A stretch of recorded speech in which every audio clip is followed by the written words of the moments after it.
হাদিস আল্লাহ রাসূল যখন এই কথাগুলি বলতেছিলেন, আমি কিন্তু নোট করে আনছি, কিতাবগুলো যদি আনি এরকম উঁচা হবে, অতএব পড়ে পড়ে নোট করে আপনাদের সামনে নিয়ে আসছি। আল্লাহ রাসূল একটু লক্ষ্য করুন, আল্লাহর নবী কথা বলতে যাইয়া, এই যে কথাগুলো বললাম প্লেগ আর মহামারী, এই কথাগুলি বলতে যাইয়া হঠাৎ করে একজন ব্যক্তিকে বললেন তুমি যার সন্তান। সেই যার সন্তান কিন্তু মসজিদে প্রবেশ করা, অথচ আল্লাহর নবী বললেন তুমি যার সন্তান। এখন আমি যদি আপনাকে বলি যে আপনি একটা যার সন্তান, রাগি যাবেন না? তো ওই লোকটি তেলে বেগুনে জ্বলে উঠলো, হ্যাঁ আমি আসছি নামাজ পড়ার জন্য, আল্লাহর নবী কথা বলতে যেয়া বললো যে আমি যার সন্তান। লোকটা খেপে গেছে, আল্লাহর নবীর উপর রং করে ফেলেছে। আল্লাহ রাসূলকে বলছেন, হে আল্লাহর নবী, এই জবাব আগামী জুমার দিন আপনাকে দেওয়া হবে। যদি আমি যার সন্তান প্রমাণিত না হই, এই ভরা সমাজে আপনার গর্দান চাটাই করে দেওয়া হবে। আর যদি আমি যারও সন্তান হই তাহলে ক্ষমা করে দেওয়া হবে। সুবহানাল্লাহ বলেন। আল্লাহর নবী আবার বললেন তুমি যারও সন্তান, তুমি যারও সন্তান, তুমি যারও সন্তান। হাদিসটা খুব মনোযোগ দেন। সাহাবী তেলে বেগুনে জ্বলে উঠলো, জাতির সামনে, মুসল্লিদের সামনে আল্লাহর নবী একজনকে ডাইরেক্ট হিট করলেন তুমি যারও সন্তান। নিশ্চয়ই আল্লাহর নবীর উপর নিশ্চয়ই ওহী আসছে। আলহামদুলিল্লাহ কোন এখন। তো আল্লাহর নবী তো চুপচাপ হয়ে গেলেন, যারও সন্তান বলে লোকটা তেলে বেগুনে জ্বলে উঠলো। বাস নামাজ পড়ার পরে এই লোক চলে গেছে বাড়িতে, তখন তো ছিল সাহাবী, চলে গেছে বাড়ির মধ্যে যাইয়া বলছে মা তোমাকে একটা প্রশ্ন করব, তুমি যদি, লক্ষ্য করুন, তোমাকে একটা প্রশ্ন করব, তুমি যদি মিথ্যা কথা বলো গর্দান চাটাই করে দিব, তুমি যদি সত্য কথা বলো তোমাকে রক্ষা করব। আবার বলছে মা তোমাকে একটা কথা বলবো, তুমি যদি সত্য কথা বলো হাদিসটা যেমনে মুখস্থ করছি তেমনে পড়াচ্ছি, যে তোমার গর্দান চাটাই করে দিব, যদি সত্য কথা বলো রক্ষা করব। আরেকবার মা আমি তোমাকে সত্য কথা বলবো, তুমি যদি সত্য স্বীকার করো তাহলে তোমাকে গর্দান চাটাই করে দিব, মিথ্যা কথা যদি বলো গর্দান চাটাই করে দিব, সত্য কথা বললে তোমাকে রক্ষা করব। বলছে বাবা বলো।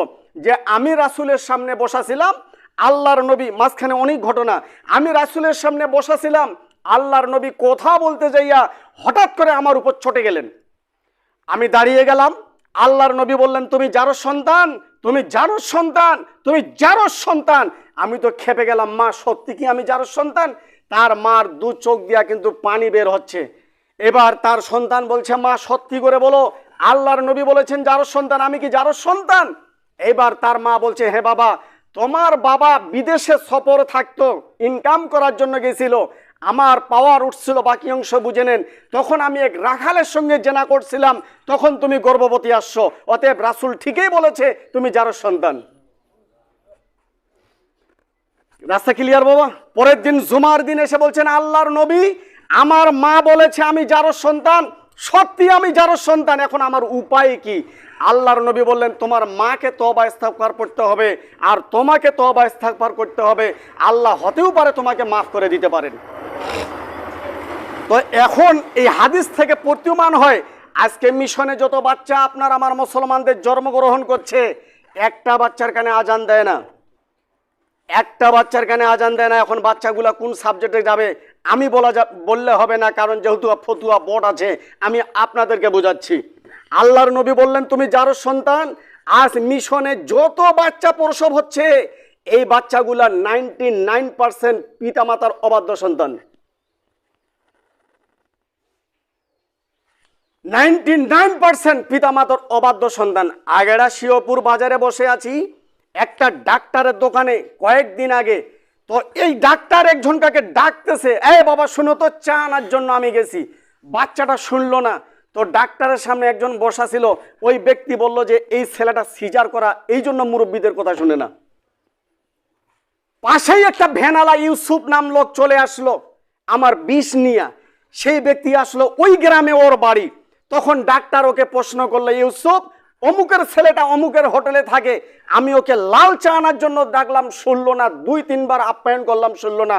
এই ব্যক্তি কাটুরিয়া একজন কাটকাটে, সে বলল এ সিজার করা বাচ্চা, এই জন্য শুনে না। হ্যাঁ ইউসুফ তুমি ঘটনাটা শুনিও তো ক্লিয়ার কিনা? গতকালকে কল দিছিলাম যে হ্যাঁ বাচ্চাটা সিজার করা, বাচ্চাটা সিজার করা। আমি যে ভাষায় আপনাদেরকে বুঝাচ্ছি, মিশনে যত বাচ্চা জন্মগ্রহণ করছে 99% বাচ্চা পিতামাতার অবাধ্য সন্তান। একটু খোঁজ নিয়ে দেখেন। আর যত বাচ্চা এমনি নর্মালে হচ্ছে, কানে আজান পড়েছে, এক কানে আজান আরেক কানে আকামত হচ্ছে, এই বাচ্চাগুলা দেখবেন 99% পিতামাতার বাধ্য সন্তান। আবার হাদিসে ফিরে যাই,